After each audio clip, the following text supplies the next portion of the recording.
नमस्कार साथियों, आज मैं आपके सामने शिक्षा मनोविज्ञान के कुछ महत्वपूर्ण तथ्य लेकर प्रस्तुत हुई हूँ, जिसमें कि सबसे पहला कथन है आपका प्लेटो का। प्लेटो ने कहा है कि व्यक्ति का निर्माण शरीर और आत्मा से मिलकर होता है। प्लेटो की मुख्य पुस्तक का नाम है रिपब्लिक। कम्युनियस ने स्कूल ऑफ इन्फेंसी की स्थापना की है। डेकार्ट ने शिक्षा मनोविज्ञान के क्षेत्र में वैज्ञानिक रूप से चिंतन पर बल दिया है। किस पर बल दिया है? क्या कहते हैं? शिक्षा मनोविज्ञान के उपलक्ष्य में वैज्ञानिक रूप से चिंतन पर बल दिया है। रूसो ने एमिल पुस्तक लिखी थी, जो कि बच्चों की शिक्षा के संबंध में सुझाव थे। इस पुस्तक में क्या था? इस पुस्तक में रूसो ने क्या करा था कि बच्चों की शिक्षा के संबंध में सुझाव उसने दिए थे। टेन ने इन्फेंट चाइल्ड डेवलपमेंट 1869 में पुस्तक लिखी थी। डार्विन ने biographical sketch of an infant 1877 में लिखी थी।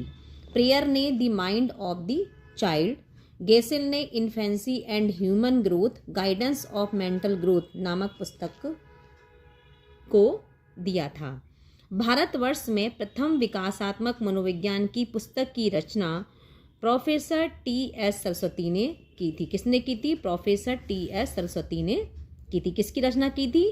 विकासात्मक मनोविज्ञान। कब की थी? भारतवर्ष में प्रथम। Professor T.S.. सरस्वती की पुस्तक का नाम था डेवलपमेंटल साइकोलॉजी इन इंडिया। पुस्तक का क्या नाम था? Development psychology in India.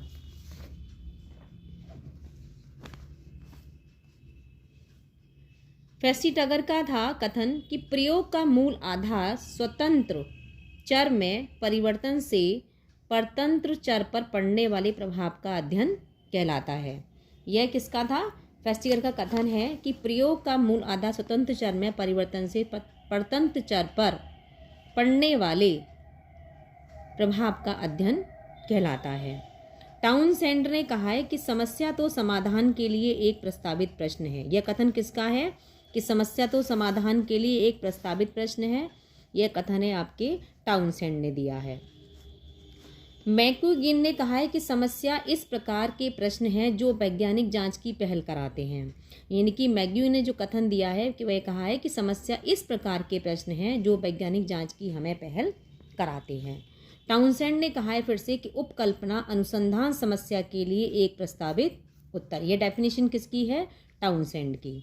अनुसंधान समस्या के संबंध में। कून ने कहा है कि किसी घटना या संबंध के विषय में अस्थायी व्याख्या करना ही एक उपकल्पना है। ये किसकी परिभाषा है? कून के शब्दों में।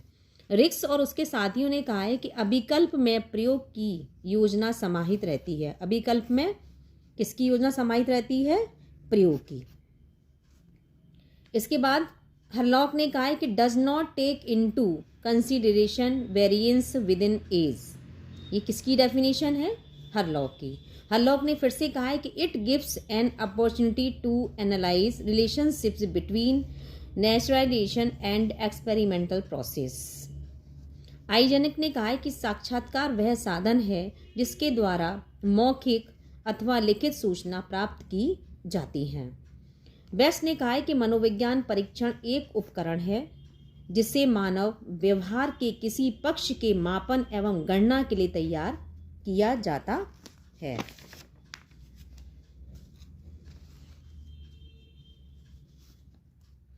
हरलॉक ने कहा है कि गर्भाधान से मृत्यु तक मानव प्राणियों का विकास करता है। बर्क ने कहा है कि जीवन पर्यंत अनुभव किए जाने वाले सभी परिवर्तनों को समझने पर ध्यान देना। ये डेफिनेशन किसकी है? बर्क की। विकासात्मक मनोविज्ञान के विशिष्ट उपागम। विकासात्मक मनोविज्ञान के विशिष्ट उपागम है। नंबर 1 आपका उपागम है समकालीन उपागम। इसको समकालीन उपागम को इसको प्रतिनिध्यात्मक उपागम भी कहते हैं। यानी कि समकालीन उपागम का दूसरा नाम क्या है?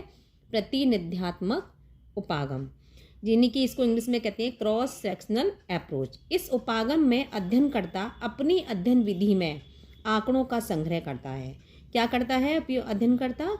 अध्ययन विधि में आंकड़ों का संग्रह। यदि आपसे प्रश्न पूछा जाए कि आंकड़ों का संग्रह किस उपागम के अंतर्गत किया जाता है तो आंसर आएगा समकालीन उपागम। दूसरा है दीर्घकालीन उपागम। इस उपागम को अनुदैर्ध्य उपागम भी कहा जाता है और जिसका आंसर जिसको इंग्लिश में कहते हैं लॉन्गिट्यूडनल अप्रोच। क्या कहते हैं हम? Longitudinal approach. बाल अपराधियों में सुधार लाने के लिए प्रथम बाल गृह सन 1887 न्यूयॉर्क में बनाया गया। यानी कि बाल अपराधियों में को सुधार करने के लिए प्रथम बाल गृह 1887 न्यूयॉर्क में बनाया गया। हरलाक ने कहा कि विकास की अलग अलग अवस्थाओं योग्यताओं की तुलना द्वारा अध्ययन। ये डेफिनेशन किसकी है? हरलाक के द्वारा। बार्सन ने निरीक्षण या प्रेक्षण विधि का प्रयोग बालकों के प्राथमिक संवेगों के अध्ययन में किया। बार्सन ने क्या किया था? निरीक्षण और प्रेक्षण विधि का प्रयोग बालकों के प्राथमिक संवेगों के अध्ययन के संबंध में किया है। गेसेल ने लिखा है कि मूविंग पिक्चर कैमरा का उपयोग किया। गेसेल ने किसका बताया है प्रयोग? मूविंग पिक्चर कैमरा का उपयोग किया। गुडे तथा हार्ट ने कहा है कि विज्ञान निरीक्षण से होकर तथ्यों की पुष्टि के साथ निरीक्षण का सहारा लेता है। जहोदा ने कहा है कि प्रयोग परिकल्पना के परीक्षण की एक विधि है। प्रयोग परिकल्पना के परीक्षण की एक विधि। ये सारी हमारे सामने जितनी भी हैं कुछ मुख्य तथ्य हैं और ये डेफिनेशन है। अधिकतर इसमें डेफिनेशन आपको बताई जा रही हैं क्योंकि डेफिनेशन पेपरों में पूछ ली जाती हैं जिसके बारे में हमें जानकारी नहीं प्राप्त होती। अब इसके आगे हम आते हैं गुड एंड एफ। यानी कि गुड एंड एफ ने ड्रॉ ए मैन परीक्षण का निर्माण किया था। अब आपसे यदि क्वेश्चन पूछ लिया जाए कि ड्रॉ ए मैन का परीक्षण निर्माण किसने किया था, तो गुड एंड एफ ने। कैटिल ने HSPQ यानी कि हाई स्कूल व्यक्तित्व प्रश्नावली का निर्माण किया। यह व्यक्तित्व प्रश्नावली 11 से 18 वर्ष के बालकों के लिए है। GN लाल ने अर्ली स्कूल पर्सनैलिटी क्वेश्चनर निर्मित किया। इसके अंतर्गत 7 से 12 वर्ष के बालकों के व्यक्तित्वशील गुणों का मापन किया जाता है। GN लाल ने क्या किया? अर्ली स्कूल पर्सनैलिटी क्वेश्चनर का निर्माण किया और इसके अंतर्गत इस मापनी के अंतर्गत 7 से 12 वर्ष के बालकों के व्यक्तित्वशील गुणों का मापन होता है। श्रीवास्तव ने vocational interest record and educational interest record को विकसित किया। इसके अंतर्गत किशोरों की व्यावसायिक और शैक्षिक रुचियों का मापन किया जाता है। मोरोने ने समाजमिति विधि का सर्वप्रथम प्रयोग किया है। जेनकिंस ने समाजमिति विधि में सुधार किया। जेनकिंस ने समाजमिति विधि का नाम नॉमिनेटिव टेक्निक रखा। क्या रखा? नॉमिनेटिव टेक्निक रखा।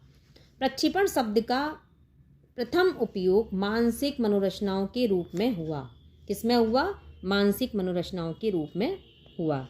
मरे एवं मार्गन ने TAT परीक्षण का निर्माण 1935 में किया। लाबार्बा का विकास का अर्थ परिपक्वात्मक परिवर्तनों से है जो जीवधारी के जीवन में समय के साथ घटित होते हैं। विकास की अपेक्षा विवृद्धि एक संकुचित प्रत्यय है। क्या है? एक संकुचित प्रत्यय है। हरलाक ने लिखा है कि growth refers to quantitative changes increase in size and structure। ये डेफिनेशन किसकी है? हरलाक के द्वारा दी गई है। अब इसके बाद हम आते हैं कि मस्ताधोमुखी क्रम। यानी कि मस्तिकाधोमुखी क्रम किसको कहते हैं? जिसमें शारीरिक विकास सिर से पैरों की दिशा में होता है। कहाँ होता है? सिर से पैरों की दिशा में होता है।